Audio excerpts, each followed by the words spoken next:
Boom. Yo, people. We are live. Sunday evening, which, as promised, you're going to be seeing my lovely face.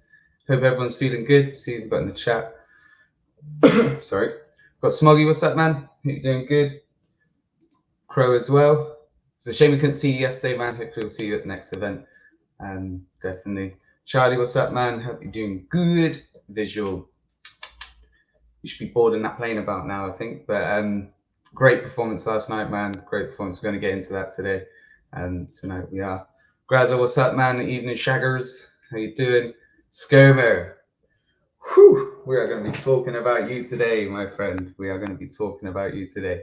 All in good reasons as well. Not quite though. We're not going to give anything away, obviously. What's up, Kingsley? It was good to see you yesterday, man. Good to see you. Still on mental. Hey, hope you get better, man. Hope you get better. Without further ado, I'm going to bring on the first guy that I thought to come on for this one. Had a really good performance yesterday, and that is Slester. So, what's up, man? How you doing? What's happening? Can you hear me? Oh, good, man. Yeah. We can hear you loud and clear. How did you feel your performance yesterday? I had a lot of fun. It looked like it. We did watching it, to be fair. Oh, that's good, man. That's good. Love to hear it. It was mental. I think you kind of stepped up again. It was it was good to see the elevation again from you. Appreciate it, bro. Man like Slester. I think you chose the wrong 2-on-2 partner though. I mean, I think Visual's got some competition now. It's gonna be difficult to replicate that chemistry. Do you know what I mean? We've got. It's gonna be like that's the level now. We gotta. Yeah. Like we gotta surpass ScoMo. ScoMo is battler of the year so far. Mm-hmm. Everyone else is battling for second place. Yeah, no, definitely. Wondering. Definitely. Big up, folks. Goatmo. I love that. Goatmo. Yeah, that's what he's going to be now. Linda as well. What's up? It's good to chat to you yesterday. Good to see you. Gas as well. Good to see you, man. Is that actually what you guys are going to be called? What, Kelly Connections? I thought it was a cool name, but it literally every single person has told us that it's shit. So I'm not going to. Should you listen to it? I don't know. Just how's the prep going for the 2-on-2 tournament? Because that's what next month, right? You should have see yesterday when Briggsy said the date for the 2-on-2 thing. Me and Viz both looked at each other and was like, "What? When?" So I have faith. I think you guys will pull it off. That's how you. That's where we're at just now. We're in the panic stage, but I'm sure it'll be good. We've got a couple of things, a few shenanigans planned. Hey, pressure produce diamonds, right? That's what you got. Yeah, exactly. You just needed that extra pressure to come on. Someone's Briggsy's in the admin doing all of the work. Thank you, Briggsy. Don't forget, guys, patreon.com. All of the battles are on there. They were literally there before we got back to our Airbnb yesterday. It was mental. I straight away put the title match on. Watched that like twice last night and then once this morning. It's just levels. We are going to get into that in a bit. What was your highlight moment? Obviously, your battle aside, what was your highlight of the day? It's a weird one, but Frost said something like, he was like, "I might not be the best, but this is the only you can only get this from me." I'm the best to watch. I might not be the best, but I'm the best to watch. Yeah. That whole section from Frost is like the thing that sticks out to me the most. Yeah. Obviously, like Bizzo was fucking ridiculously good as well. This is a great question from King Carl. What's up, man? As well. What is next for Slester? What is next? Well, we got this 2-on-2 that we should really focus on. And apart from that, I've got nothing. I've not got anything booked past that. So if anybody wants to fucking battle me, Bring it on, bitch. Bring it on, yeah. Just anybody. I like that. Are you like? There's been a lot of talk over last night and this morning, and through today, really, about the title. Is that something that you would have your eyes set on at something? Because I haven't noticed your name be thrown around much, if I'm honest. But I was thinking about just before coming on, thinking why? I don't know what it is. Is that something you've not really interested in? It's not something that I'm particularly gunning for, but it's not something that I would say no to if they offered me it. Like, if you know what I mean. Okay. So up to them. I think what Viz should be next for the title. Surely that was. Yeah. Well, I've had a tweet saying Viz versus who for a #1 contender. A lot of people are saying because obviously Rap has said whoever wins out of that battle, he'll battle. I think that could be cool for a #1 contender, but I do feel like there's been people active over last year that might get in there before Raptor. Raptor yesterday was fucking amazing. This is what I'm saying. You could argue that the next #1 contender match could possibly be on like the final of the 2-on-2 tournament, for example. I feel like that would be a big event for them to be able to showcase that. But then everyone who's in the running, exactly. But everyone who's in the running is a part of this tournament, it seems. So it's going to be interesting to see. But on this topic, we are going to bring in someone else real quick. We're going to bring in the man himself who can possibly answer some of these questions that I've got, which is Briggz. What is up, my man? How you doing? Sorry, I catch you mid-bite. I'm so sorry.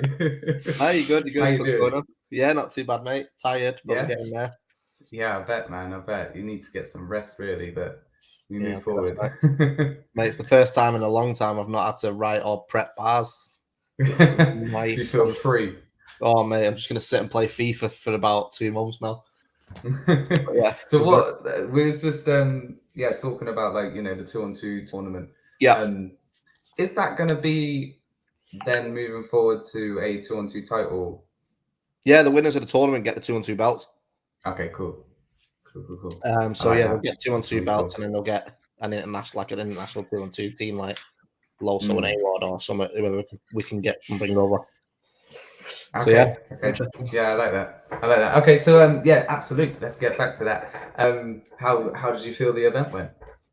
It went really well. I thought new venue. I thought the venue was sick. By the way, worked really well. I do think looking back, we probably should have done pit, but the stage worked as well. The event just went smooth, to be honest. Apart from the fact that waiting for battlers to turn up, which is always a nightmare anyway. Like we run that was something that I was going to bring up. Me and Tom spoke about it quite a lot because we've come from like more of a kind of theatre performing background. Yeah, and if you're not on time, you don't go on. You're done.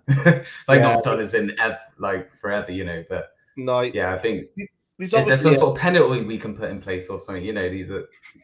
A lot of the ones that are getting paid, at least. It's one of them. Like you should be there on time, regardless. Every battler gets sent a message saying be there for 12 o'clock. But they never. Obviously, some people have Matt's train got delayed by half an hour, so there's valid reasons for people not being there. Yeah, of course. But there was a lot of people who didn't turn up, who were in Manchester and just didn't. That's not even Shawnemak as well. Like Georgie was in Manchester and didn't turn up till later on.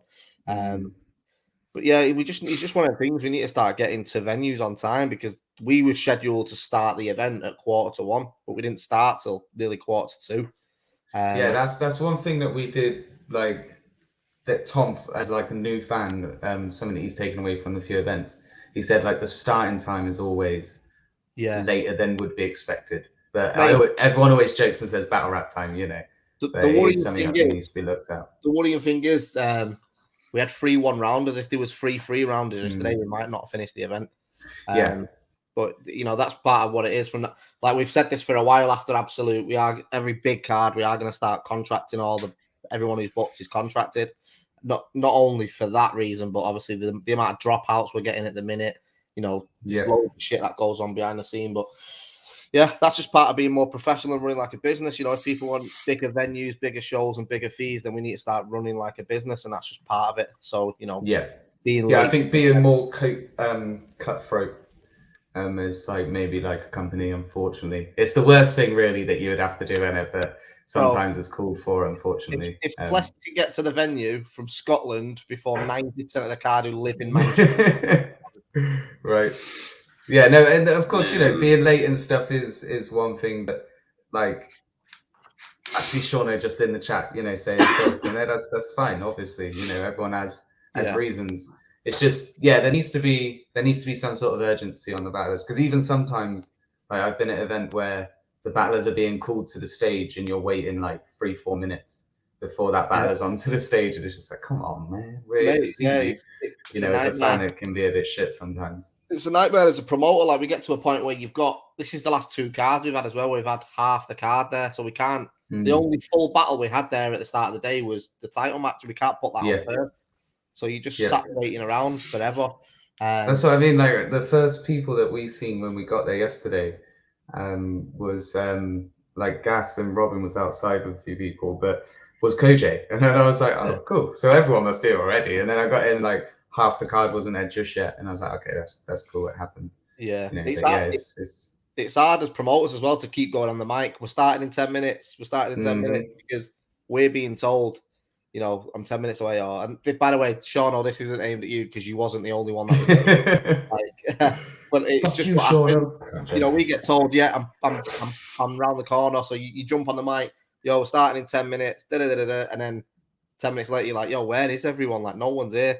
It's just it's just part of it. But yeah, we need to tighten up that does, you know, it will start being reflected on people's fees and stuff. It's just the way that it's got to work. As long as if in my opinion, if you affect the event running order by 30 minutes from your allotted time, then there's got to be a punishment on it. So yeah, 10% off straight away. Boom. Yep. 100%. A big cut first. That's what you're gonna do. A big cut first, and every 10 minutes after that, a little cut.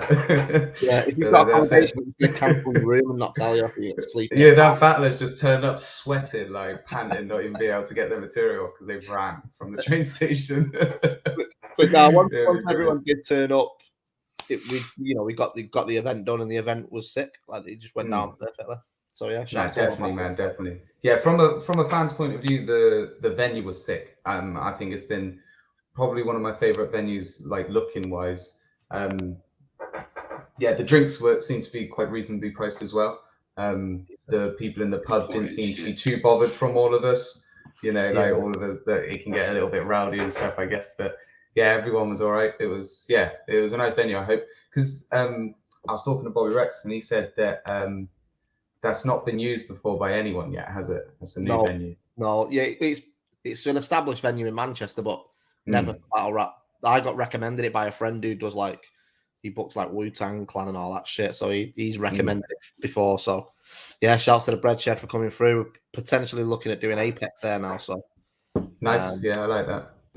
There's a lot of accommodation around there as well, which is good. Yeah.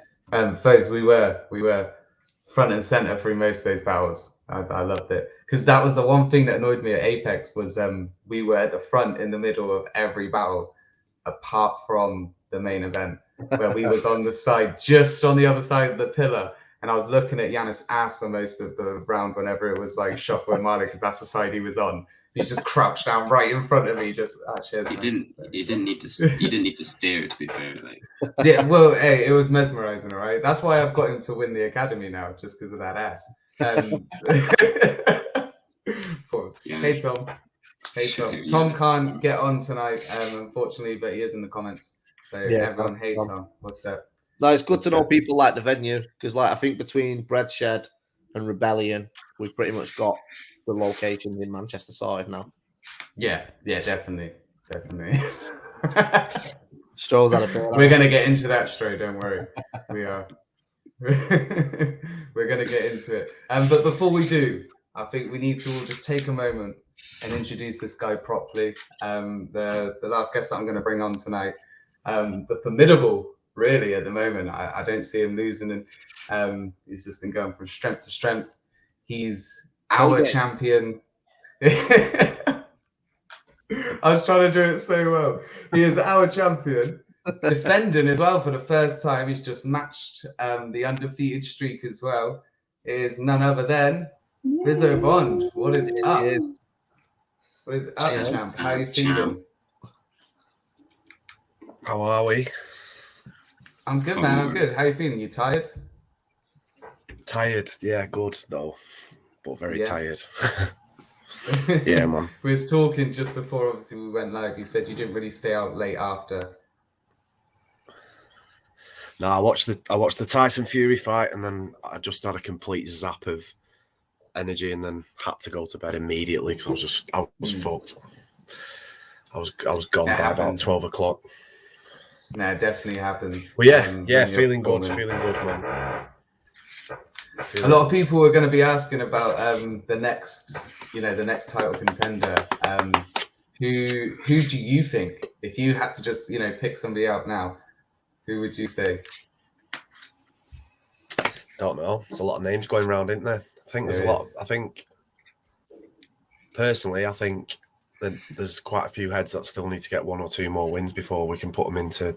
Well, I think the majority really. I think, like you said, I've just equaled the most wins consecutively, which is 7, and I'm champion.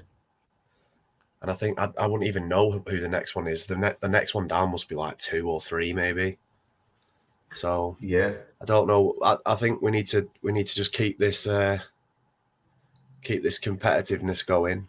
All this talk about who deserves it, build the hype up a little bit more, and then we'll get it in. Slester, you might be close to being second on the streak. To be fair, Yeah, I was just thinking about who. That was a while ago, so it doesn't really care anymore. But no, yeah, I think you've been on quite a good streak of late as well. But yeah, it'll definitely be interesting. I did see a comment from ScoMo before. Hang on, let me just try and find it. It was about doing like here we go. He's mentioned it a few times. I've seen it on Twitter, but doing like a tournament for number 1 contender. What's people's thoughts on that? No, I don't know. I think the thing with the title is like, Bizzo's not gonna defend the title 2 or 3 times a year. It's probably gonna be once, if at a push, twice a year. So we've done it at Absolute now.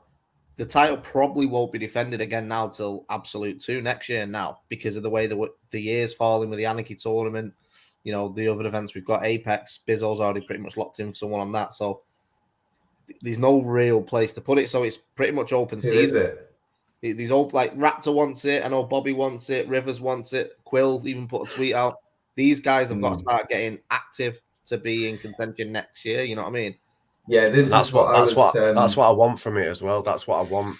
I don't want like vets coming back and saying like it's my time to have a shot at it. Do you know what I mean? Like I actually want, my whole reasoning behind being a champ first and foremost is to grow the reputation of the belt, and I want people to actually fight for it, because it in turn that will turn the scene into a fired scene again. It'll relight it. It'll make it more competitive. It'll make it more entertaining. It'll make it mean something again, which for the last few years it hasn't really meant anything. It's just been like kind of ticking along on a whim. So the whole point of me, that's why winning on Saturday was so important for me, not just for me to like solidify myself as the champion, but I had this whole cloud following me that I wasn't technically the champion, and I'd been given it, and I was just keeping it warm. And to win it on Saturday solidifies that all the hard work I've put in, all the wins I've racked up, all the time I've spent was ultimately to make the scene more competitive. And I've showed that doing that and being active and working as hard as I've worked outweighs anyone coming back just to do a one-off battle. So I think so. I agree with Briggsy that a lot of people, although on their best day, are very much so in contention to be the next in line at a shot at the title. They have to like build and work up to it. And you can't compare me on a 7-win streak to someone who's on a 2-win streak and one of them's a 1-rounder as to be next in line. Do you know what I mean? So well, it's down to. We've always said this. It doesn't matter what you've done off Premier Battles. If you've not done it on Premier Battles, you can't battle for the Premier Battles title. So, it's someone like Quill, for example. He's done 3 battles for Prem. He's not, even though he's a legend in the scene, it's come from Don't Flop. So, on Premier Battles basis, someone like Slester or Visual are well in front of Quill for the title shot at the minute. Facts. Tell him again. Yeah, no, but I completely agree. And from a fan's point of view, I think that would annoy quite a few fans. Like the nostalgic fans, you know, the older fans will probably love it because it's you know, those heads that they probably want to see get a chance at title back then as well. But if they want yeah, if they want it's if they current, want the fucking right? if they want the fucking title, come back and battle more. Like, just come back and battle more. If you want to be part of the scene, come and be part of the fucking scene. Like, take out the people that want to be champion. Don't just take opponents who you know you're going to beat and then say, oh well, that counts towards it. And then my whole thing is I want the scene to be back in its heyday. I want hundreds of people in the crowds. I want the belt to be like an enormous thing to win and to hold and to be in your possession. And that's all I'm trying to do. But if for example, for me to just say, oh yeah, well let's bring Sol back and I'll battle Sol for the title, it doesn't make any sense, because number one, Sol probably doesn't want to be a title holder and hold that responsibility. So why bring him? As good as for the nostalgia as it would be for me to battle someone like Sol for the title, the chances are that sounds more of an exhibition battle now, doesn't it? Like it wouldn't make sense unless he genuinely wants that responsibility of being the title holder. The one thing with being a title holder that people have to understand is that you don't get to pick who you battle. You always have to take a battle that you don't necessarily want. Koji's there was motivation there for me for Koji, but was it a battle that I'd pick out of a list of names? Like I don't know, but he deserved it at that time where he was at that time. He deserved it, and based on his previous accolades with Prem. So speaking of your opponents, this question that Graz has asked, I think, is important. It's kind of been thrown around a lot. What should happen with Unan and come back into Prem and things like that. I'd quite like to nip the conversation in the bud, if I'm honest, because I don't think he should come back and just straight away have a title match. Like I don't. It's the same premise. It's the same premise. When we discussed with Unan about this whole me taking the title and him getting his personal issues in order and then coming back, it's the same. It was the same premise. Like if he solely waited for his opportunity to fight, to face me for the title, then it probably would have happened and we probably would have set it up. And if I'd have beaten Koji, then I probably would have taken Unan further down the line. But he took a battle at Rivalry against Whispers, which still hasn't come out on YouTube. And now there's a bit of controversy circulating on Twitter with him, with his booking in Ireland as well. So he kind of like didn't follow what Briggsy had put forward to him in terms of bouncing straight back in and getting that title shot. So the same premise would be that he'd have to do the same as the other people and build a couple of wins up, because he hasn't battled on Prem since winning the title against Mata, and that was back in like when COVID first hit in 2020. So that was the it's a different event, wasn't it?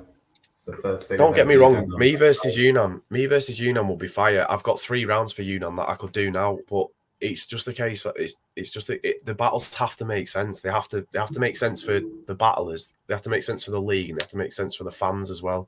And just throwing Unan in a title match with me now is just at this moment in time, it doesn't make any sense for me personally. It wouldn't happen anyway. Like even if you and Unan was to get booked now, it doesn't have to be for the title. It could just be a battle. But Unan is 2 or 3 battles off. You might have to come back, take someone like, I don't know, someone who's on the fringes of contention, get a clean win there, face someone who is in contention, and then maybe a number 1 contenders match. But just the way I'd say Academy, to be honest. Academy. I'd say Academy. But like I say, I know there's a load of shit going around at the minute about Unan. I've known Unan for years, man. He's a good kid. He's going through his troubles, but at the minute, the same reason we took the belt off him, he's just, he's got too much going on to have the pressure of battling for a title at the minute. I said that to him when we took the belt off him. I think he needs to go and work on himself for a bit. Just make himself happy, man. He's a good kid. Anyone will say that when you meet him face to face. He's a genuine guy. Koji contrary to what happened with me and him in the build up to our battle, I've got utmost respect for him. I saw him at Rivalry. I watched him perform. I shook his hand. I said he was looking well. I loved his performance. His performance made me go away and rewrite my rounds. It was just he's one of the best to do it. But at this moment in time, it doesn't make as much sense. And it's the same goes for a lot of battlers. It's in a good place at the moment. It's kind of like bubbling. And then obviously we'll start seeing everyone like coming, like the ones that are in contention and actually do want to be champion coming to the surface, because it has to bode into it. You have to want to be champion, not just doing it because you get a belt. You know what I mean? The reason the Koj and Bizzo match was so anticipated is because Bizzo was actually champion and Koj was putting up enough of a fight to make people interested promotion-wise. We've never had that. We've always had champions who, Rivers was the champion for a couple of weeks, didn't even last long. Matter was the champion, but it was through lockdown, so we didn't really get to do anything with Matter at the time. Yeah. Bizzo's the first champion where we've actually been able to do face-offs, photo shoots with a belt. Like we've never been able to do that. And it's pointless me giving someone a title shot who battles once a year because we can't build off that. Like where do we... Why we shouldn't have a champion who's not actively representing the league? Like Bizzo going to King of the Dot with a belt was a big thing for the belt. It was in the same screenshot as the King of the Dot champion. Like it just is what it is. Like we need someone who actually represents the league. And shouts to Bizzo because he's that guy right now. No, definitely, man, definitely. I mean, talking about being that guy, we're going to get to your battle yesterday, but we'll start at the start of the day. Obviously, everyone turned up in that and the first battle, like we said, there was a few delays, but the first battle finally happening, which was Danny Jack and Shawnee Mac. Danny Jack had a lot to prove coming into this battle. Sean O'Mac, sorry, not Shawnee Mac. Sorry, I just caught it. Sean O'Mac. Sorry, man. But yeah, I think it was a good battle to start with, definitely. I think Danny he silenced a few people. I think he was still a bit stumbly at times, but first battle of the day, you can expect that sometimes. The crowd's a bit stagnant and stuff as well, right? On a week's prep, you've got to always consider that. Exactly. It's a lot of fucking pressure that to do a battle on a week's prep. Like I genuinely wouldn't do it. There's only a few heads in the scene like Shorno, Danny, Raptor, Frost, because of their ability to prep late. There's only a few heads in the game that can do that, and I have the utmost respect for everyone that can fit into that bracket, because even though it was a week's prep, it was a lot of pressure for Danny as well. Like Danny had to be good yesterday. Like we actually had DMs on Instagram and stuff saying, why is Danny being booked on this card? And that's what I was going to say. Yeah, he was getting a lot of hate leading up to this. And for somebody jumping in, I'm like, fair play to him, like for jumping in on a week's prep to do a battle. Like he's helping out. The thing with Danny is, I always get obviously Danny's got his flaws. He had the issue with the charity money, and that's always going to stick to him. That's part of what he's done. He's got to live with the consequence of that. But people have this attitude, for me anyway, with Danny, is it's more, what have you done for me lately? Like they forget the last 10 years he's put into this scene, not just as a battler, but as an event promoter and everything. Like, he's done a lot. So it's not like Danny has 2 bad chokes and we forget that he exists in the scene, because rewind a year ago, people were DMing us saying, why are you booking Bobby Rex? Like that we was That's getting that.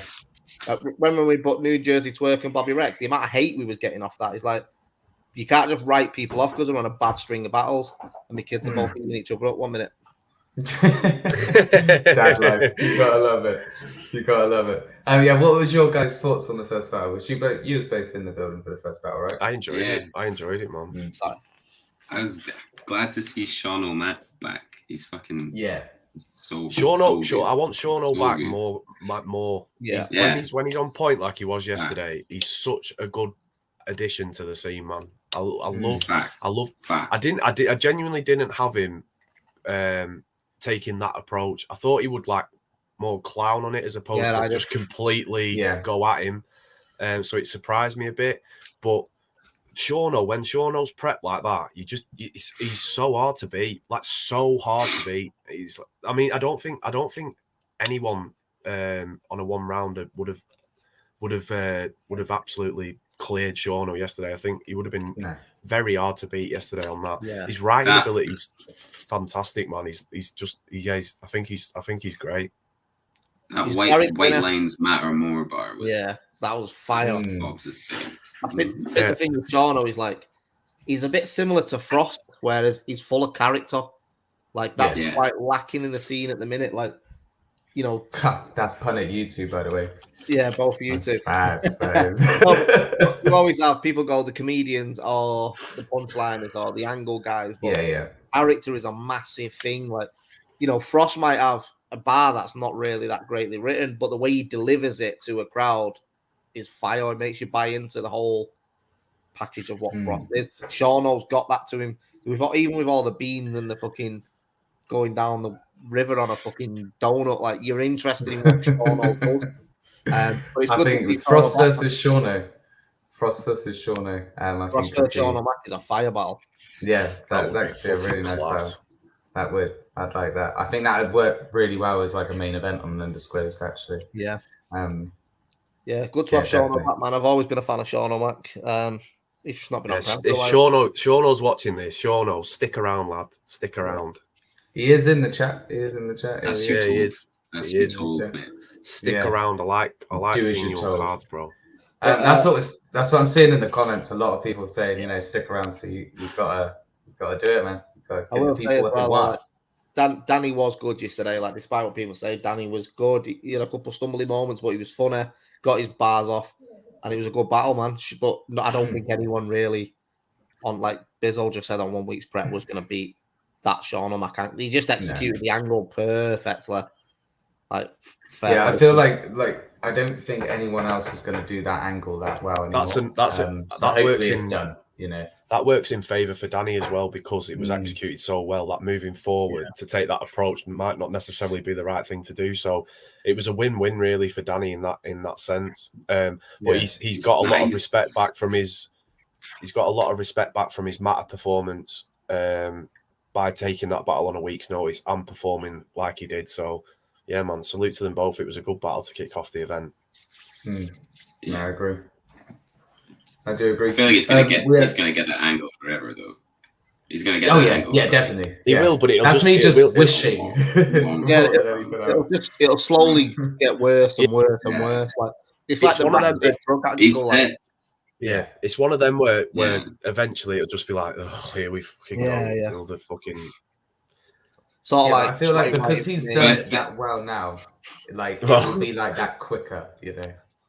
I said the angle will get worse, like Shotty writing for me being his Shotty shadow, bad business. Yeah. They just get worse all the time. You're getting fed bread rolls in Norway. Yeah. Yeah, that's one as well. Yep, definitely.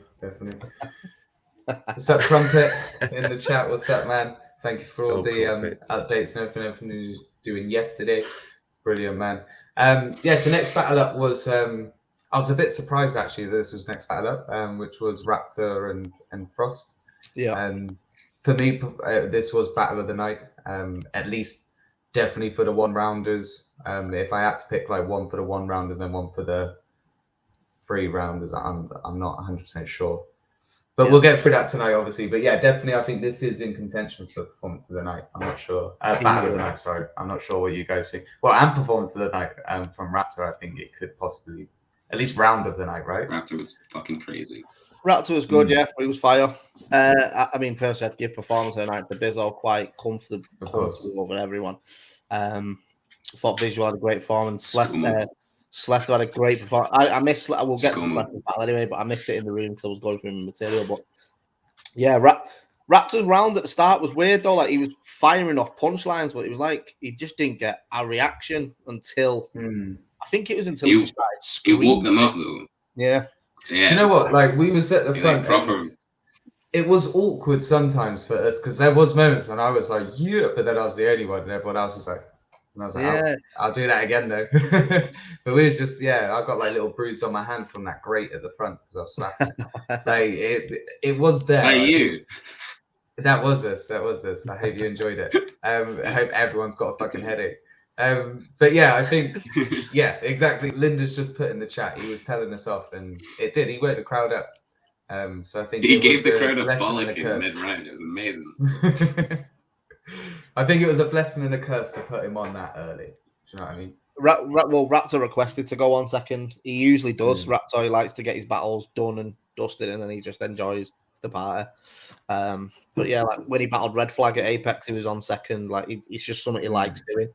But then he'll always go, "This is why I don't go on second," but he has to go on second every event. So I love you, Raptor. But yeah, but no, I did see a mail about that actually. Yeah, so you should know.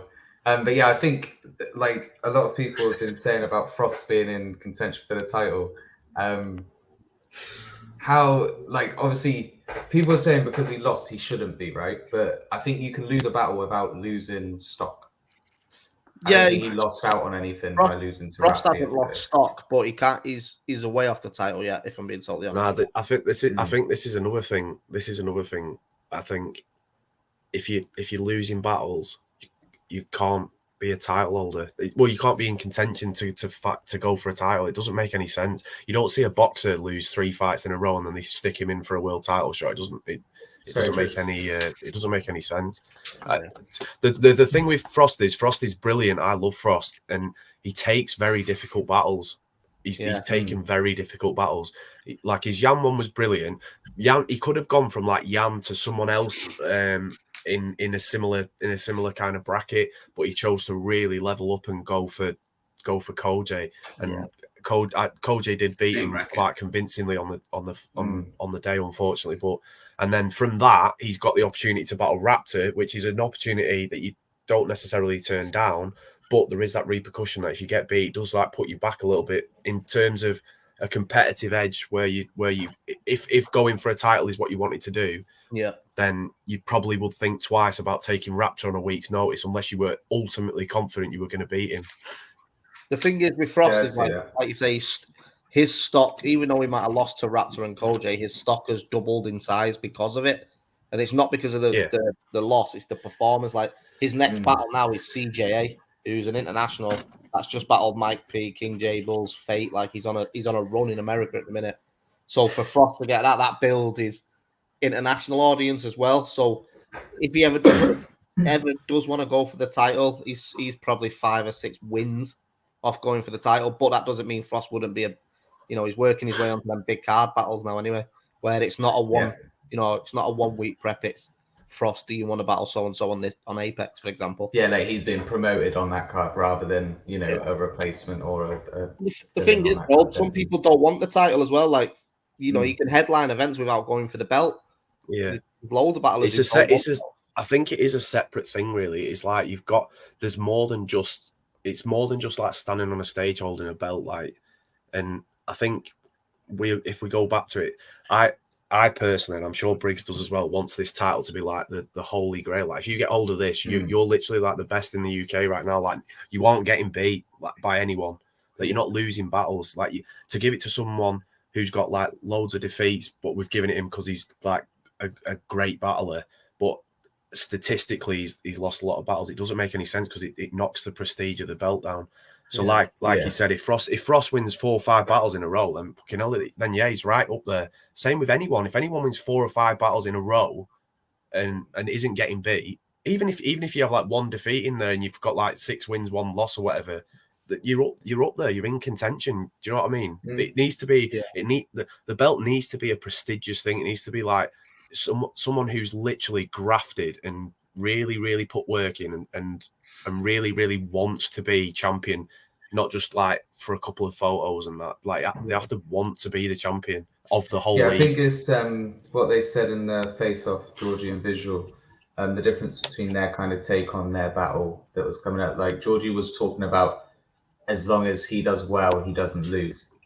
Visual was saying, I'm going to win this battle. Like there's a big difference between that, I think. And this is kind of like what you just explained.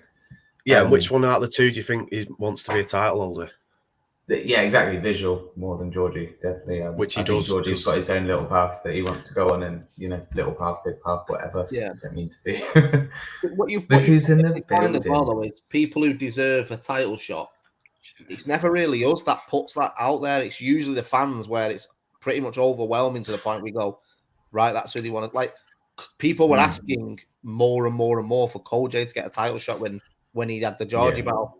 And, you know, when we look at Cole J's resume in Premier battles, he's been Battler of the Year for us in 2018. He's beat Quill, O'Shea, like he's got resume wins. You'll find that. So by the time the next title defense comes up, it could be anyone. Frost could be in the point where it's undeniable that Frost is the next title contender because he's built that up. Like at the minute, you know, the overwhelming consensus right now is Bobby Rex or Rivers because that's who everybody is saying. But obviously, Bobby Rex can't lose to Bizzo and then his next battle is the title shot against Bizzo. It doesn't make sense. Whereas if Cole J would have won the belt yesterday, it might have been Bobby Rex for the next title shot. I think personally, letting Bobby concentrate on the 2-on-2, I think that's really exciting to see him and Raptor do it again. Do you know what I mean? Like they done so well. It'll be interesting to see how they tackle the an active Bobby Rex and Raptor in the scene, even as individuals, is just good for the scene. Yeah, do you know what? That's something I want to talk about on yesterday as well. Is Bobby and even Raptor once this battle had been done, just helping, you know, grabbing that mic whenever they could. Yeah, ladies and gentlemen, you know, it was just it added to the whole experience. If you ain't in the room, obviously you don't understand it, which is why you should be buying tickets to come to events, guys. Yeah. But yeah, they definitely they were on job yesterday. Oh, 100%. Bobby's hosting is like one of my favorite things, man. Yeah. It's like good, man. Well, that's what we're trying to do. We're trying to make real life shit. We're trying to make the live events more entertaining. Like, obviously, you only see the battle on camera, but we're trying to do things at the events that are for ticket holders, like, you know, the entrance musics and all that. Like, it's just part of being there and experience. Even though Slester hasn't worked twice now, he's got a third entrance music. I had a fucking great one for you today as well. I'm not going to tell you because I'll save it for next time. I don't believe you. I do not believe you. Yeah, because when you was walking on, it was just going to be fucking bagpipes anyway, so what's the point? That's why I walked on. It was playing, walked but on it was early Saturday. But yeah, Raptor and Frost was great, man. I think Raptor won it, but Frost will probably come out the better of the two from the battle because of the size of the look he's going to get. Yeah, definitely. I don't really like to call 1-round battles, but yeah, I do think Raptor showed out better than Frost did yesterday. Not that Frost didn't show out, you know. You know, Frost's story at the end of the first round as well was hilarious. Swanton bombs and everything. Fit as a fiddle. He's sick, Frost. But shouts to both of them as well. That was literally, it was less than a week's notice that got locked in on the Sunday. So they had 5 days. So obviously the 3 battles that got replaced were the 3 at the start. Obviously we're going to get into Matter and Sam Hypes. But just when Nugget, like, you know, had to unfortunately pull out, you had already scheduled 2 battles, right? I heard rumors. Already 2 of the 1-rounders just from him backing out. Yeah. And a lot of third in. A lot. So basically, Raptor said he wanted a 1-rounder. I'd already locked in Shorno and Danny, Matter and Sam Hypes. But they just sort of fell into place. Basically, I had Sam Hypes, Danny Jack, and who was the one? Shorno Mac all available. And I just sent a message to Matter and said, yo, who do you want out of these? And he was like, Sam Hypes. And I was like, Danny and Shorno should have battled a year ago. So it just fell into place. That's decent.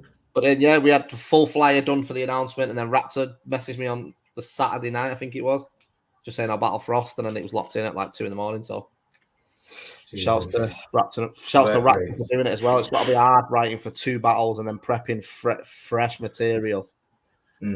I think, you've got to shout out. You've got to shout out everyone that took them battles on a week's notice first and foremost. But you like Briggsy to pull that off as well when having 2 massive pullouts is like it's such a good thing to have Briggs at the helm because like no one else would have managed to do that. So he deserves some respect on his name for that.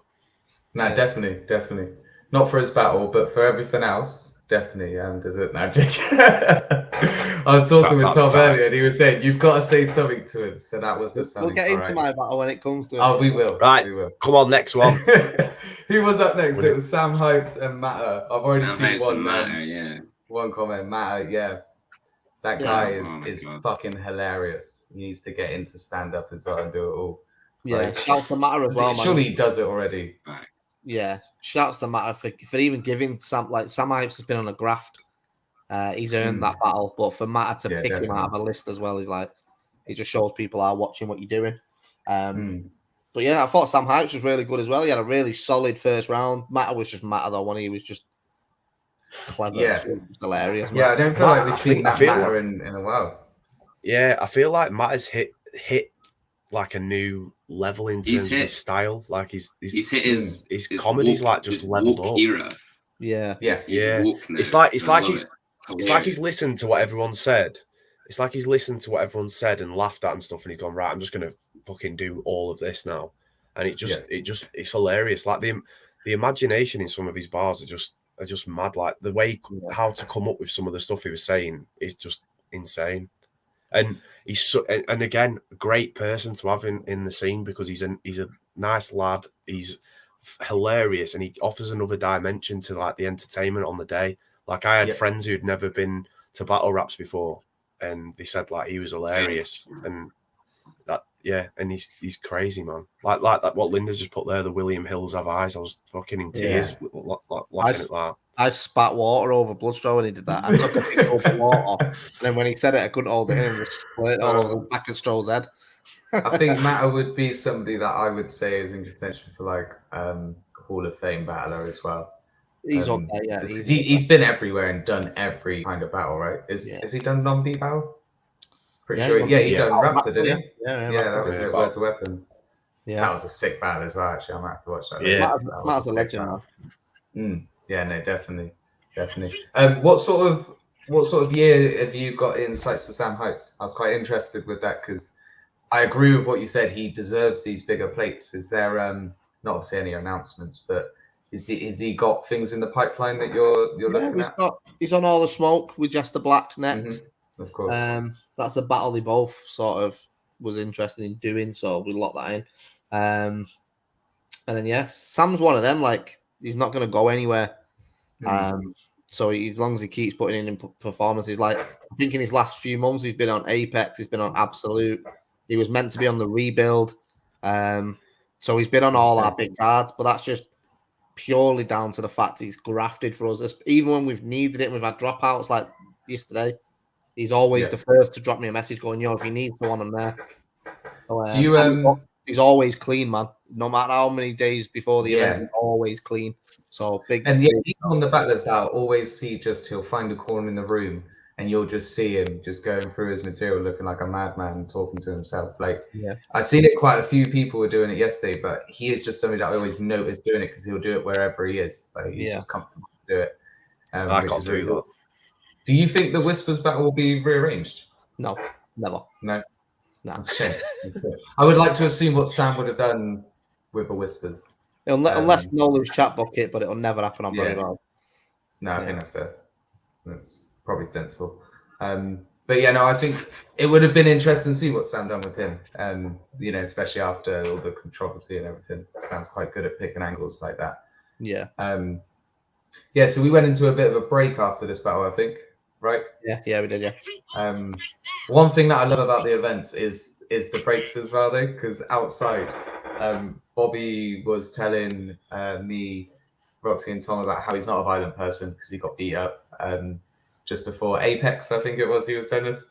It's just like those moments in the day for fans. It's another reason why you need to get your tickets, get to events, because it is so friendly. Everyone's just, wanting to have that good time. Let's see what Crumpet's asking. I've just seen his name come up. You've got to see. Briggsy, just slightly off topic. PB have switched recently to Patreon over pay-per-view. From a stats point of view, how does it work for PB? And has it changed positive enough to continue? Very good question. This is the first proper event. We did it with Undisclosed. Obviously, the financial gain is massively less because people are paying for a monthly subscription rather than one lump sum of £20-30, whatever it is. But we're able to control what we're putting out there. We can interact with people that are watching it. We can just have a bit more hands-on with stuff. To me, when we initially set the network up, the idea was to never do pay-per-views. We was always just going to facilitate the network. But the issue with the network is we couldn't see who was subscribed to us. We didn't know what they were watching. So it just did. We never had access to that. Whereas Patreon, we do. So it's worth just building off it because we've got. I think we was over 100. We dropped back down to like 93. I think we're back over 100 again. So yeah, we just need to keep growing it because the more money it's a long game. Patreon, like the more money that comes in, the bigger things we can do. Like I've been saying this for ages. My ideal thing is to do the All-Star game, but we fly a team of British guys to New York or to LA. But the only way that happens is by, having a bit of financial impacts that comes in from Patreon. I've said this, I always say this, none of the staff members take any payment. I don't take a fee when I battle on Premier Battles or anything like that. All the money that comes into the league stays in the league. And the only way we can make this get bigger, where everyone's getting bigger plates, bigger stages, and bigger fees, is just building. And Patreon is the best way we can possibly do that.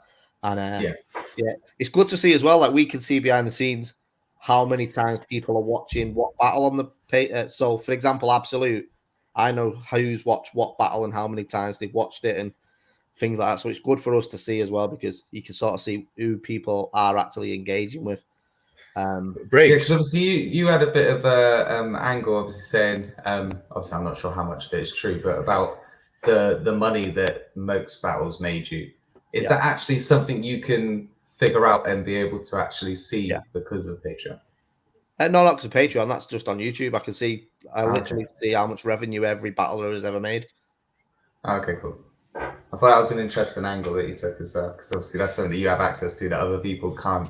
Other people can't take that angle. That was interesting. Yeah, I would never publicly put out. If any battler ever wants to know what their revenue stream is, I'll just tell you now. I'll be disappointed. It's not what you think it's going to be, but I'll never put out anyone's real information like that. But it's interesting for us. Like we know who are the highest ticket sellers because of the amount of views they're getting and stuff. Obviously, Shotty, we make massive money when it goes on YouTube. Not massive, but bigger than everyone else, like more than 20p. Yeah. Briggsy. Yeah. On Patreon, is there the option to do like a live stream? Yeah. So technically, you could run an event where you could just stream it live, but you have to be a Patreon member. Yeah. Interesting. Yeah. Do you know what? I was gonna try and speak to you after it as soon as this came up a little bit. I thought it was quite interesting what Trouble done yesterday at the event. Obviously, kind of live stream, and then I thought about what you and him done on the Ultimate Fighters. Yeah. Fighters. One of them. Krishna's event that he put on. I think that might be quite a good little idea to do and have like, different figures in the scene just go on and do like an hour on there, sit on there and do like reactions. Make a Patreon exclusive. The idea is with the Patreon, mate. The Patreons. The reason we went to Patreon is obviously it's a monthly income, but the income was meant to. Well, it is going to be used solely for content of Premier Battles. It's not going to be used really for booking battles or anything. It's just on making more content. So, Trouble, someone we work. Well, sorry, bro, go on. Do you feel like bad for Tom Quee? No, why? For slagging his Patreon off like non-stop, and now to be fair though, you promoted it in the battle technically, so you helped him out as well, right? You've got to have an angle, haven't you? But nah, what was I saying? Sorry, bloody hell, Slash. Sorry. Sorry. Sorry. So what Trouble does is we wouldn't start doing that on Prem because it's Trouble's thing, but at the same time we work closely with Trub. So if we can build his platform by him doing watch-alongs at our events, then it works for both parties because Trubs puts a lot in for Prem as well. So, but like I say, the more money that we get in from Patreon, we can invest in content. So it'll be to the point where, if Trubs does that at every Premier Battles event, we can help the production go up on that so we can get an actual crew in that'll stream it for him to the wiretap. It's just all stuff like that, especially like what you're doing for us now. Obviously, Pit Your Battles have come over on a Sunday night.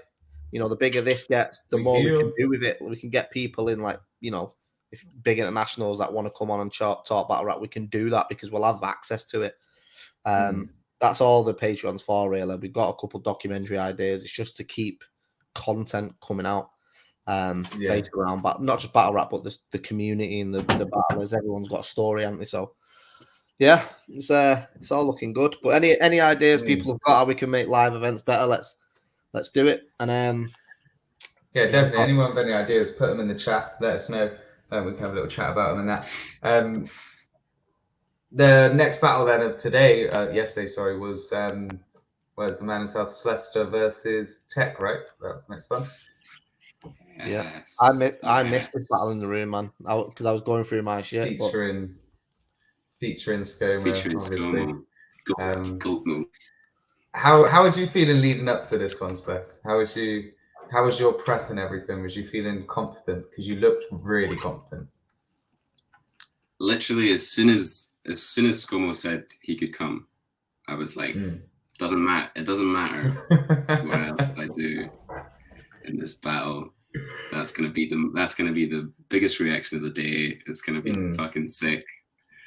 So as soon as Skoma was like, "Yeah, I'm there," I was like, "I'm sent." The rest of the stuff, I was just so relaxed after that. I think that probably helped with my performance a lot. I knew I had that in my back pocket. Yeah, just your quick little nuclear button, and that's it. Yeah. Boom, battle won. Obviously, you went up against Tech. It wasn't the best Tech that we've seen, unfortunately. No.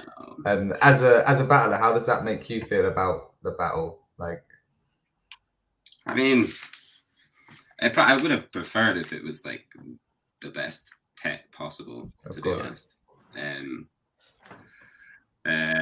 Yeah, having someone fuck up, I don't know if anyone really would enjoy that. It's like, it's never a good thing unless it's like a tournament thing and it's like you get to go to the next. But if it's just like an exhibition thing, it's kind of ruins the rewatch value and all that. So yeah, it was a shame. It was the first time seeing Tech live as well. It really was. You could tell that he was really annoyed by it as well, which is it's horrible to watch somebody choke. But I can imagine that isn't, the rounds that Tech got off cleanly, I thought were good. They were, I still don't think it was his best material, but his first round especially was quite good. His first was really good. His first was really good. Yeah, definitely. Yeah, I missed it all in the room. I think I've watched it back. I watched it back last night. Sless was just clean. And like I said, it was Tech's Premier Battles debut. I don't want him to be too downhearted by it because I'm a big fan of Tech. I think Tech he's got a much bigger ceiling than where he's at right now. Like, he's still got more to give. So it's not like it's the end of Tech because he's had a choke. Was it second round he choked in or something? Yeah. But yeah, bro, Tech was good, man. But it was just. But once he got it back, he was clean in the second. Yeah, It wasn't. It was more of like he took a little bit to remember the stuff rather than choking mid round, which I don't know what would be worse. But being able to come back from that, I think is really good. Crumbit again with a question. Slester, question for you. I've noticed in recent battles you've gone for a very self-confident and cocky approach. Is that something you intend to continue or revert to a surgical style? It's a good question, man. You should be on here doing this. I think I'm in a better mood recently. I think that's the difference. Just enjoying myself a little bit more. Fair enough. Like, I will say. I think I did both yesterday. I feel like I did both. But it's not as like in depth finding out shit about the person and like destroying them. That's what I was doing at the start because I was fucking But now I'm like having more fun. So, and it's more enjoyable to have more fun for me. So that's probably what I'm gonna lean on more. But I think I did a blend of both yesterday. So that's I think it was really like versatile yesterday in your approach. It was that was Slester's best performance. Slester's best performance so far. I think so. Because it was a more complete performance. Like, one thing that I found brilliant yesterday was Slester's unpredictability coming into the third round. Like, he just sounded off bars and like not just he wasn't doing them sarcastically. He was doing hard hitting punchlines, which completely took Tech by surprise in the third, and that kind of like won the battle for him convincingly. Yeah, definitely. Obviously, yeah, I thought it was his best performance by a mile. I think just saying this while you're on as well. I think Slester is a stage battler as well. I don't think your style works as well in the pit, but on stage it's performance in it. Yeah, and I think Tech's the opposite of that. I think Tech, Crumpet, was just saying then, put Tech in a pit and he does better, I feel. Yeah. Because his performance that's letting down, his projection is letting down, on a couple of battles, I noticed. Was he mic'd up at Rebuild? No. That might help. He was mic'd up, but the mics were only into the camera, they weren't into the venue.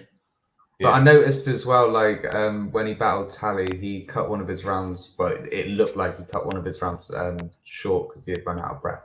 It does look like that in the footage. Whether that happened or not, I don't know. But it does look like that. So maybe it's just something he's just got to work on. But he's got everything that he needs to be able to be great. Tech's cold, man. Tech will be really good. He'll be really, really good. Like he's good now. And like I say, he's nowhere near his ceiling yet. No. So yeah, it's just one of them. We all take a bad loss when we come for. I've took loads. Like it's how you bounce back from them. And definitely. Tech, like you say, his next battles, people will be watching now as well. See how he does. I thought an angle that was quite interesting actually that he took as well was the whole being in contention for top 10 battle of the year without having a battle on Prem. Not saying that Prem's more prestigious than any other league or anything like that. I am actually now. Actually. I've always got to be unbiased, but now I'm compromised. No, he's right though, bro. So we had 17 of the top 20 within Prem, so he's right. Do you know what I mean? Yeah, and that picking out that angle, I think is really smart of him. Because it did make it like me stood in the audience was like, oh shit, yeah, he did do that. It made him look better without him necessarily having to do material in that round to be there. Do you know what I mean? Like, just makes you think higher of him. Because of it. It's the A-Ward not being on URL argument, isn't it? Like, people rate A-Ward for it. But yeah, man, very, very good battle. I'm gutted I didn't see it on the day. I literally walked in 2 seconds before ScoMo jumped in the middle of the pit. Do you know what? ScoMo was stood next to me and I didn't notice that he had left. And then he was just on stage. I was like, the fuck?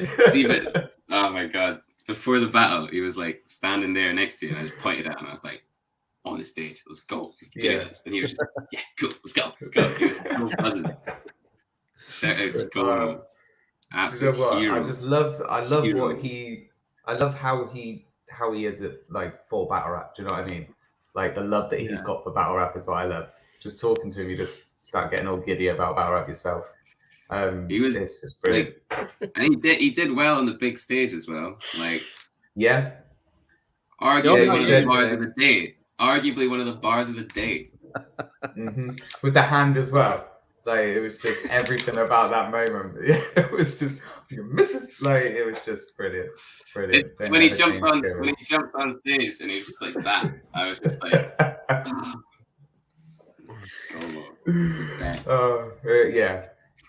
it's either I hope he does well in the academy. I really do, and then he gets more active outside because he was saying he's not going to take much outside the academy until it's done, which is smart for him, I think, to focus on just the one thing going forward. But yeah, it'll be interesting to see what he does.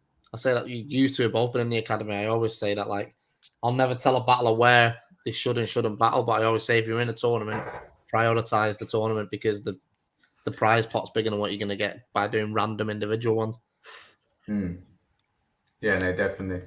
I'm not sure if this will be Apex main event, but hey, I'll put the question forward because the fans asked for it, right? So let's get it into Melova. Let's lead him Melova in the boardroom. ScoMo versus Bloodstro. Yeah, a Bloodstro battle would be brilliant, to be honest. ScoMo's got Bloodstro battle. ScoMo. Do you ever see Bloodstro coming back into battle? Yeah, he'll be back this year. Like properly, obviously he gave. Oh, okay. Let's go. Fucking hell, just drop that so casual. Not saying yet. That's so sure as well. No, he's got no choice because he's promised me I'm getting one battle this year, so he's got no get out clause. So, well, I don't know when, I don't know where, I don't know who against, but we will see Stro if it's the last thing I do, and then I'm going to retire. You can't do that. You got to leave it in some capable hands first, and then go if you have to. Leave it to stay doing the events of these. Yeah, there we go. Okay, so next battle going, and then was well, yeah, it was yourself and Moke, wasn't it? Yeah, fucking great one, wasn't it?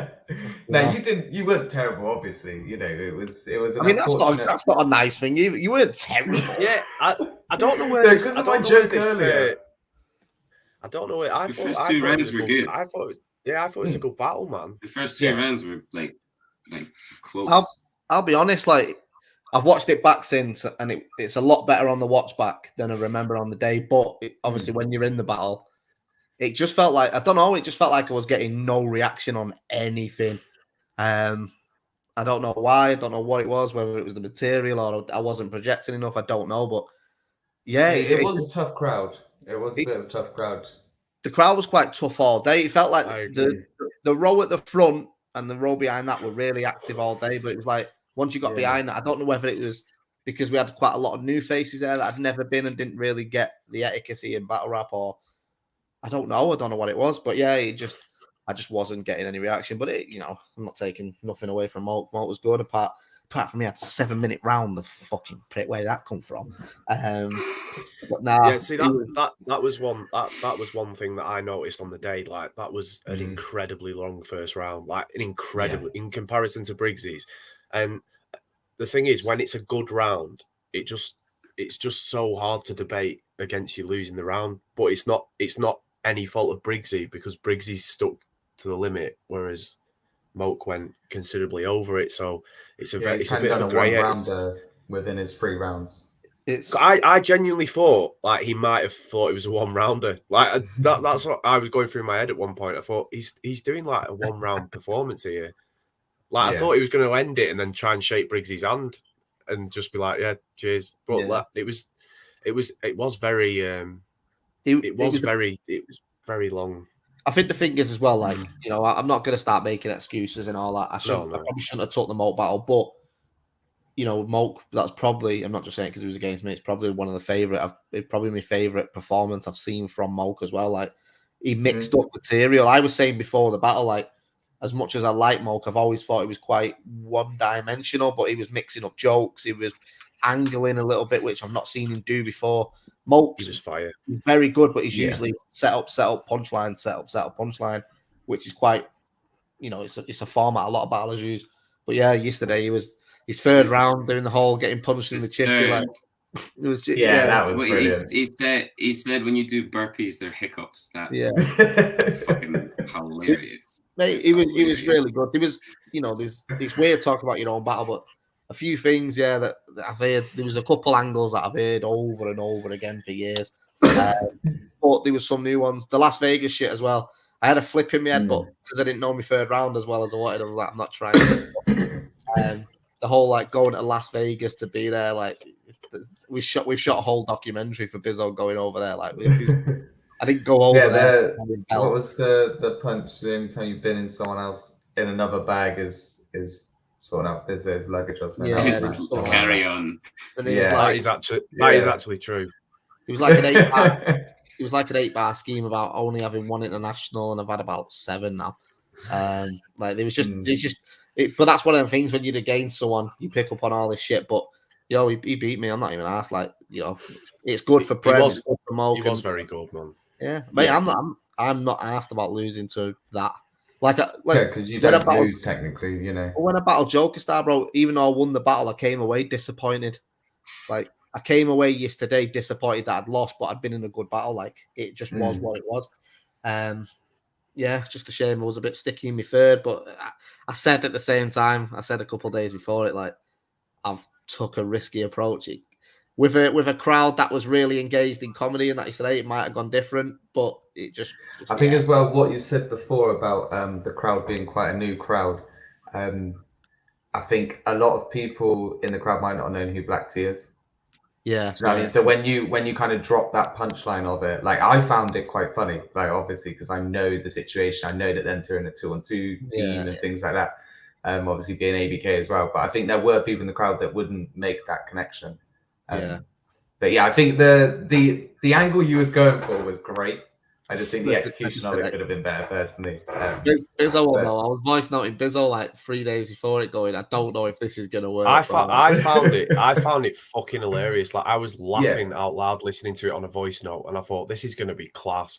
I even said before to Yannick, I said this third round of Briggz is gonna be fucking hilarious, and it just like Briggz said.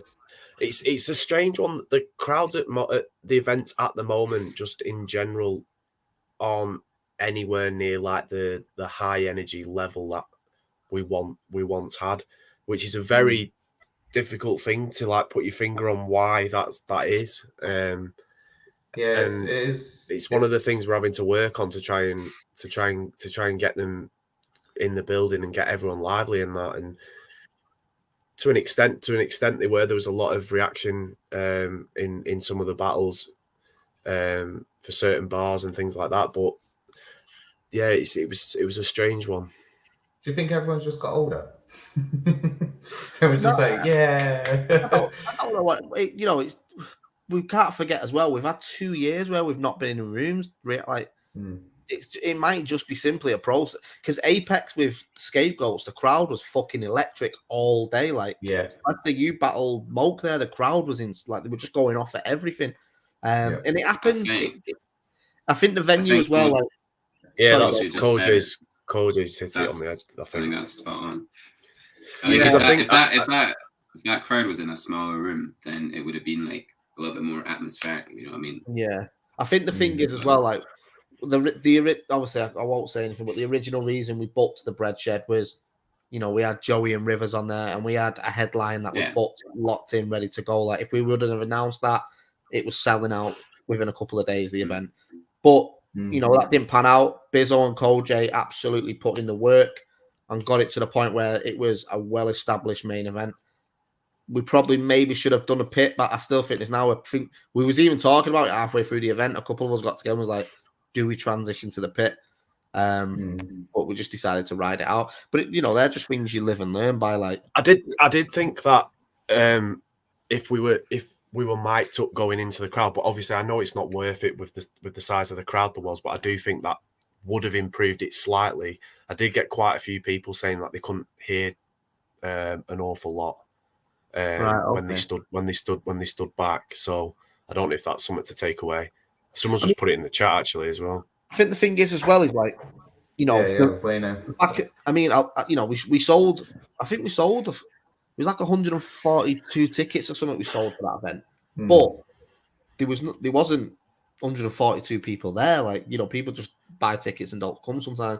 But at the same time, when you're in rooms like that, there was only really 5 or 6 rows of fans, and then you had a massive gap, and then about 30 people stood at the back of the room. Like if you're having issues listening at the back of the room, the reason we tell everyone to come forward is so you're getting the performance of it. That might bode with the whole COVID haven't been to an event though thing, might it? Because people might just want to stay away from everyone.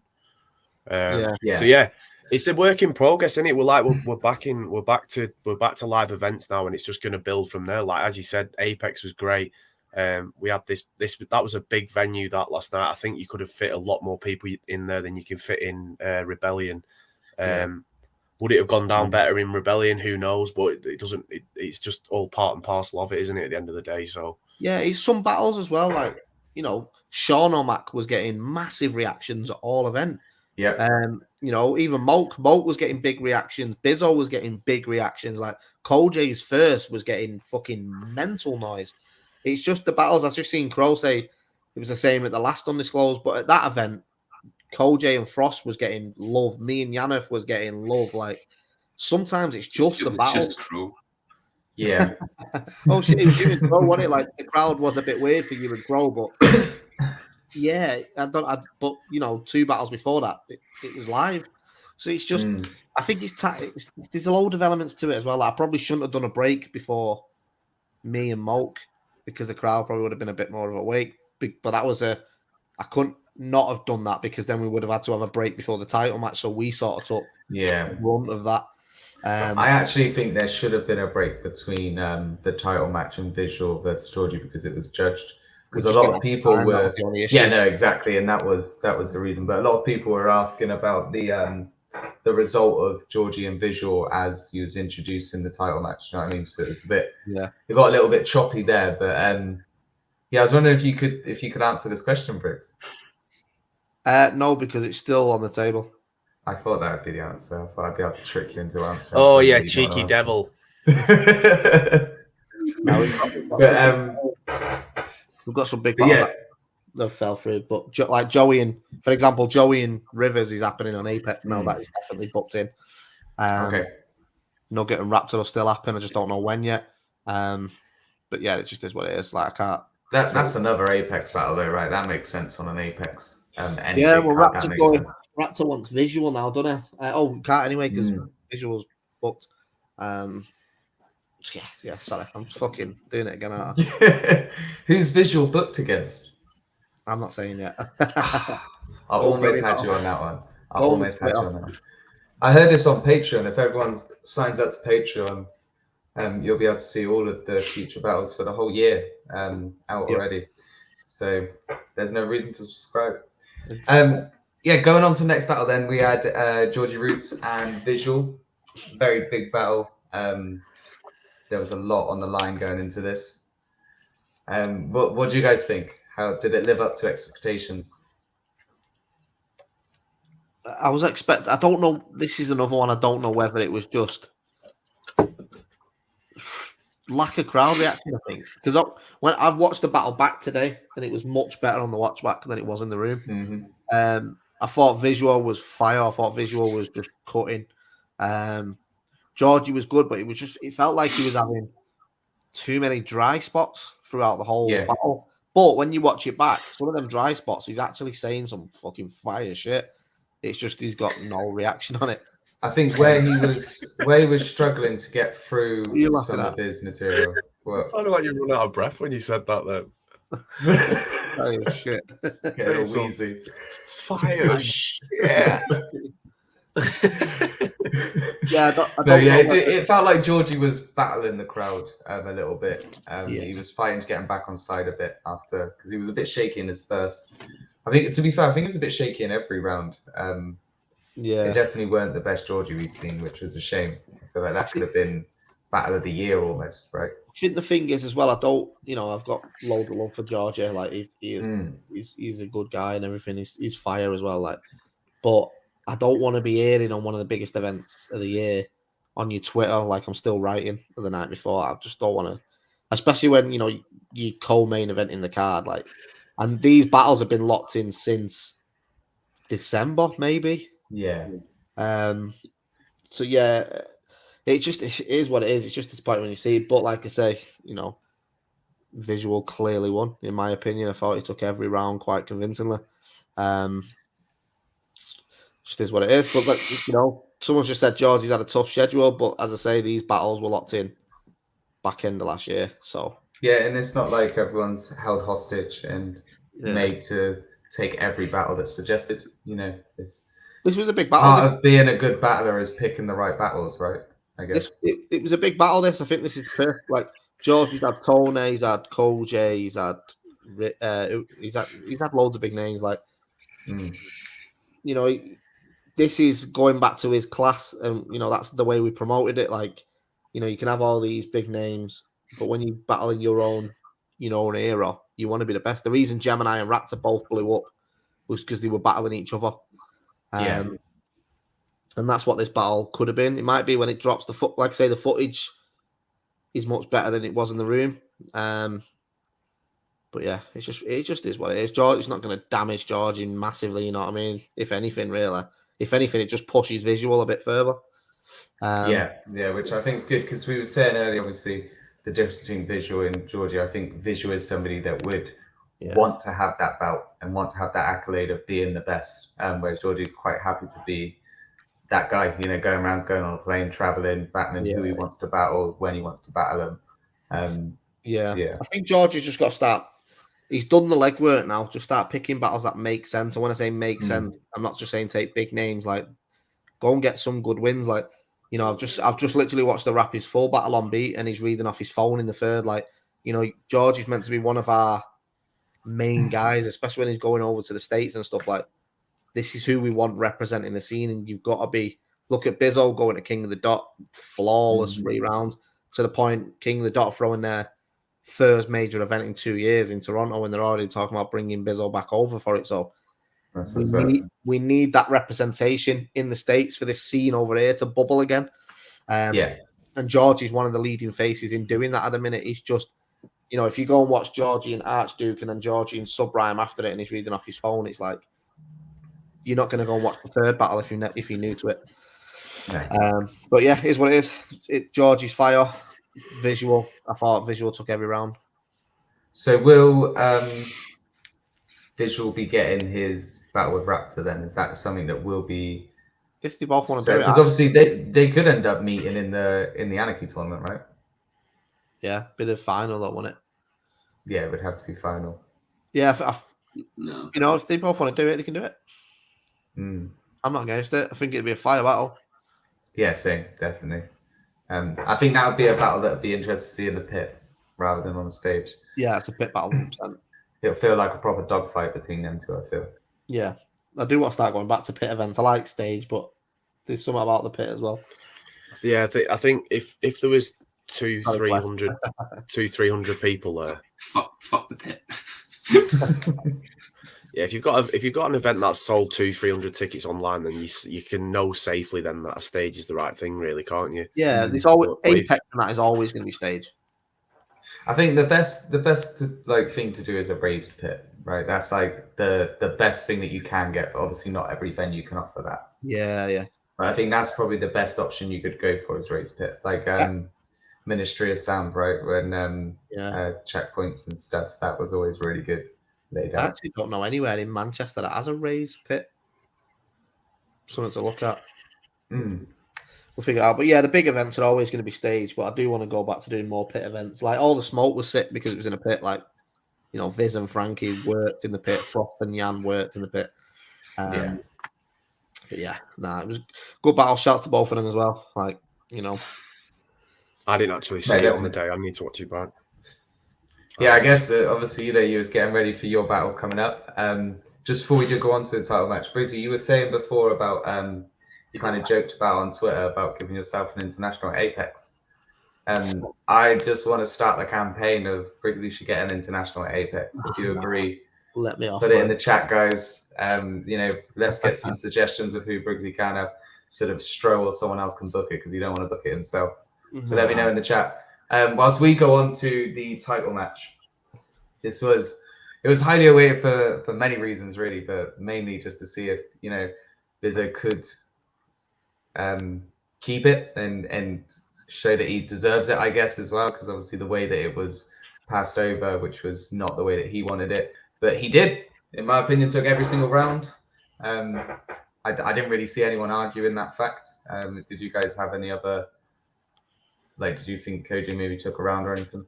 Do you want to go less? I feel I've been talking for ages. I'm just laughing at Koji. He literally fucking tweeted to like he was getting smoked. Like, I don't think. Do you know what Tom was like? Tom just put to me, was like, is he booking his taxi? I was like, I don't know, mate. And then later on, we see that tweet. What I will say is, you know, I know there's all these people online and everything saying, "Oh, Koji got cooked and everything." Bizzo, for me, did take every round. But Koji's first was fucking phenomenal. I'll be honest, halfway through Koji's first, I was like, this is going to be a fucking war. Obviously, he had the little stumble at the back end, like the last 8 bars or something. But it was great. When you watch the footage back, I don't know if he's sat and watched it yet, but Koji's second's good. Like, it's not like he got annihilated where... Like I've pretty much seen people insinuating that Koji can't bounce back from this. Like, fuck all that. He was the title contender for a reason. He just came up against Bizzo, who was phenomenally prepped. The writing was through the roof, and his performance was through the roof. Like, yeah, you can't give somebody a win on a title match that stumbles through their rounds. Like, that's simply it. But it was just like stumbles, I guess. You know, the material that he got off was good. Cole J's issue has always been his prep. His issue is always his prep. He'll tell you it himself. I think he just needs to get. I mean, I can't say nothing. I'm the same. I didn't fucking finish prepping for Morgan like the Tuesday, but it's one of them. Like, sometimes you've got to dedicate yourself to go. This is a date I need to be. Like when I battle Joker, for example, Biz, I know you're like this. I'll set myself a date, and if by that date I have to have all 3 rounds done, and the next week is prep, the week after that is tidying up. Like, I didn't do that with Molk, but so obviously I'm a bit of a hypocrite by saying this, Cole J, but it's something we've got to do. And the reason Bizzo is doing what he's doing now is because he's dedicating himself to it. Cole J's going nowhere, man. Cole J's, no matter what he says, I know he's probably feeling a bit shit today because he's lost the title match. There was a lot of expectation on this battle, but he just messes now and washed. You're not, bro. Yeah, no, not at all, not at all. I do find this funny though, the irony in that, like, obviously during those face-offs and during those interviews and everything, like, you must be sat there like, I've not finished writing, but yeah, I'm gonna be like, I love the confidence that battlers have to be able to be a battler. Yeah, like, if he didn't have that, he wouldn't be in title contention, like, at all. But I love that part of battle rap, the confidence that you got to have before everything else. Yeah, you know, it is brilliant. Sorry, Biz, you was gonna say something, man. Yeah, that for me is like, I mean, I know it gets played as an angle sometimes that I have to be given loads of notice for a battle, or I can only take a battle an X amount of time notice, but there's a reason for that, and the reason is that it makes me ensure that within that time frame I am more than prepped to stand on any stage, any scenario, and put in a performance like that. And it just and a battle of that magnitude, which Koji will probably be able to tell you, is that when you take a battle of that magnitude, you don't really feel it until you're actually in it. Once you're in it, then it's completely different, because all the practicing and rehearsing is fine, and you might think, oh, I've got this locked, I've gone over it 3 times in my head now, it's fine. But until, like, before that title match, when I was stood in the green room with him, I was like, right, I'm starting to feel this now. And if I wasn't prepped as much as I was, then I would have done exactly the same as what Koji did. So that's one thing where when I stepped away from battling originally, it was because of that reason. I couldn't get prepped in time, and my prep game was all wrong. Like, my method behind it was horrendous. There was no method to it. It was just a case of like, oh, if I'm ready, I'm ready. If I'm not, I'm not. Like, I would do the same thing as Koji. I'd drive down to events in London, and I'd still be learning my 3rd round in the car, and I'd be like, and it got to a point where I was like, what am I doing? Like, I can't do this. It's like, I will never win a battle doing this. So it's just that I've said it to Koji today. I spoke to him briefly. Like, if he just makes a couple of adjustments to his prep game, Koji's one of the best in the UK, in the UK by a mile as well. Like, some of the stuff he was saying in that first round was just crazy. Like, I was trying to keep my composure, but it was such a fire performance in that first round. It was such a shame for the stumble. But the stumble only happens because of his prep. It doesn't happen because of him as a battler. Like, he's not washed because he stumbles in his rounds. He stumbled because his prep game isn't where it needs to be. Yeah, and you can see that, like, you know, he is a good battler, because, like he's just saying there, you know, the prep for Roots and Frost was kind of the same as, you know, being late and things like that. But he still, like, arguably won both of those battles. Like, which is, you know, being able to do that on that, like, short. But you're looking at it the wrong way, right? Taking the Roots battle and the Frost battle, right? The magnitude of those battles in comparison to battling me for the title, and I'm on such a run, and and we've had a face off, we've had back and forth on Twitter for months. It was announced on New Year's Eve. The announcements had like 2,000-3,000 views on YouTube. The comparison of the magnitude of the battles he took, and he'll tell you himself, he probably didn't want to take Roots. I'm pretty sure. Like, I think that was a battle that he wasn't really interested in at the time. And Frost was a battle he was interested in, but it didn't come hand in hand with the magnitude of the battle with me. So the fact that he can get away with it on that just shows that when he's in a battle with such magnitude, he needs to change his approach. And the other way you can look at it is, if Kojay had prepped 4 weeks out for Frost or 4 weeks out for Georgie Roots, how much better would have his performance been? How much more would he have bodied it? How higher in contention would you put him for a title match had he adopted an approach similar to mine, where he's so far ahead of time that there's nothing to worry about because he's going to step on the stage and be able to rehearse his material. And if I was him, which I have said to him, adopting that approach moving forward, being ready ahead of time, just imagine what your ceiling would be. It'd be crazy. Yeah, no, definitely. And just, come away from Kojay just for a second. Obviously, you've proven yourself in front of a crowd too. This was something that you've been waiting for, to get back in front of a biggish crowd and get your shit off. How was getting to that, coming back from doing these closed room battles, really, to come back on stage? How did that feel for you?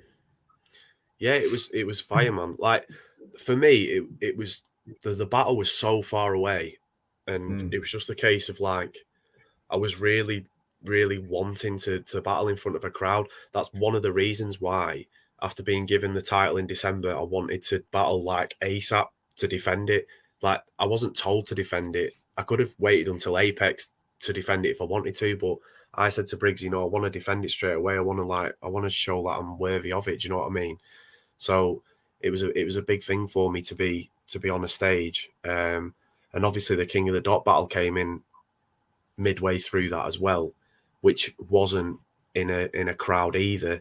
So by the time that had finished, I was like, right, I'm so ready to get on a stage now and do it.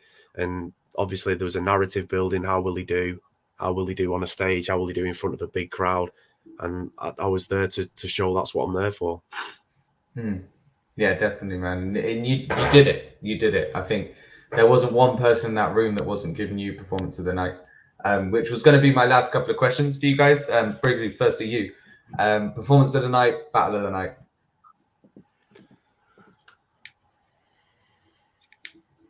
Oh, you're muted, man.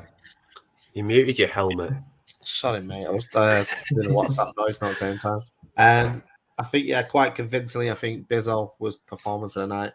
I think Raptor was very good. Moke was very good. Visual was very good. Slester was very good. Sean O'Mac, like, every battle had someone who was very good and someone who was good. But yeah, Bizzo warts it for me. Battle of the night.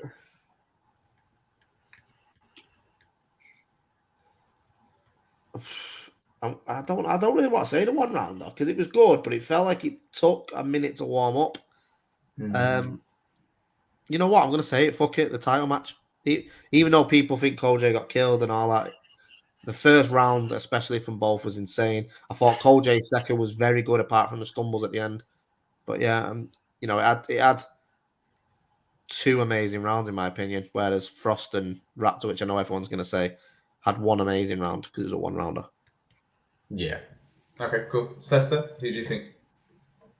Actually, me Moke, fuck everyone else. Meg, of course, yeah. Sorry, Slester. Battle of the night, I'd say Raptor Frost, because I feel like that was like the most competitive one in my eyes. Like, in terms of, like, I wish it was a 3-rounder. Like, you know what I mean? Yeah, definitely. They left everyone wanting, like, so much more from that. Definitely. And ScoMo performance of the night. Bizzo, on to you there, man. What are you saying? I really enjoyed Raptor and Frost. I thought it was brilliant. I thought both of them were great. I genuinely thought, I know Raptor, and to be honest, like, I do think that Raptor's round was like one of the best rounds on the show on the day. I just thought it was madness. Just everything in terms of taking it on a week's notice, the content he had, some of the Frost bars that he had that you just wouldn't comprehend making, and they just came out of nowhere. I just thought he had the most complete round of the event, really. Yeah, no, I've got to agree. I think I'm the same with you, Briggs. I don't really want to call one of the one rounders as battle of the night. I was gonna do it differently and say like round of the night, battle of the night, performance of the night, but I thought it'd just get too messy. But I think if I had to pick a 3-round battle of the night, I think it would be between probably the title match and probably would be, I don't know. Yeah, probably would be the title match out of the 3. The 4. There was 4 3-round battles, right? Yeah, 4. But yeah. I think those Slester, your performance, I think could get performance in that as well. From the 3-round battles, especially. You're in contention for it. But yeah, that was an amazing event. Hopefully, we get to see more from that that venue. Guys, in the comments, let us know obviously what your performance of the night was, battle of the night. Do not forget to go to premierbattles.club. Get onto the Patreon, it's down there just below us. Also, is it Manscaped, right? Trying to remember all these not things. Yet. No, not yet. All the time. So, Not yet, okay. Manscaped are coming on long term. We've just not signed the deal yet. So there we go. Sorry, Manscaped, you're not paying for this tag at the minute. So we'll just bleep that. I am smooth. I'm smooth right now, though, if that makes any sense. I reckon that's why I'm not prepped, because I've not touched it for a while. If I was prepped. Academy in Mate, 2 I did weeks. it in that Yes, before. that's what I was just about to say. Academy Academy in 2 weeks, and then all the smoke in what, like 4 weeks? 4 weeks. It seems like every time you go, you have like 3 weeks back to back of battle rap, and then you go, "Oh, we'll take a week off," and then it's just back to it again. It's mental. Yeah. Because you're back at it in June again, right, with another academy. May or possibly June. Yeah, we've got an event in June. We was meant to announce it tomorrow, yesterday actually. I've just announce it now, right? No, because I need to chat. Chat to someone first before I do it.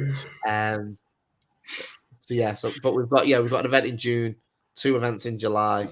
We've basically got events every month now until October. So awesome. Is there any cities you can announce that you're going to, or is it all kind of Manchester based? Or no, Nottingham, London, Edinburgh, Nottingham, London, Glasgow, Preston. Okay. Preston, yeah.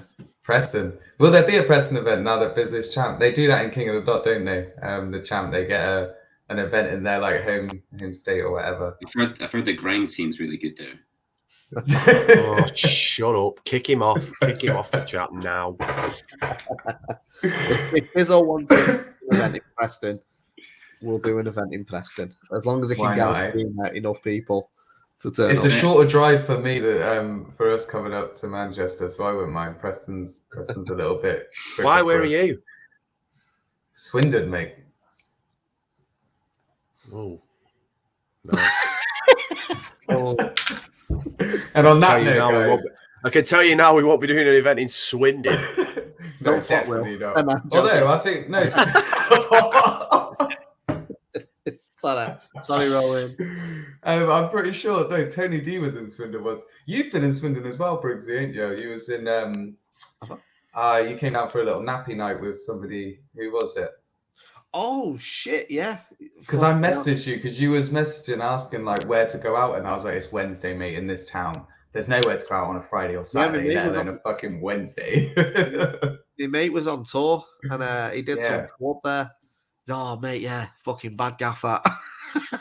He was in a place called Lava Lounge. It is, yeah. It had like a light up dance floor and everything. Yeah, yeah. Fuck now, that took me back. Yeah, that was Swindon. Sorry. It looks worse now. That club ain't even existing anymore. They've got like one and that's it. But I digress. Sorry. This has been Absolute, the recap. If you ain't on Patreon, you're a sucker. You need to get on there, get all of the battles. Literally an hour after the fucking event, it is like magic. Make sure you're getting down to the events, buy your tickets, premierbattles.club. Thank you guys for coming on, joining me. Big up to everyone in the chat. We are going to go. What's the point? Thanks, bro. Thanks, bro. Thanks, bro.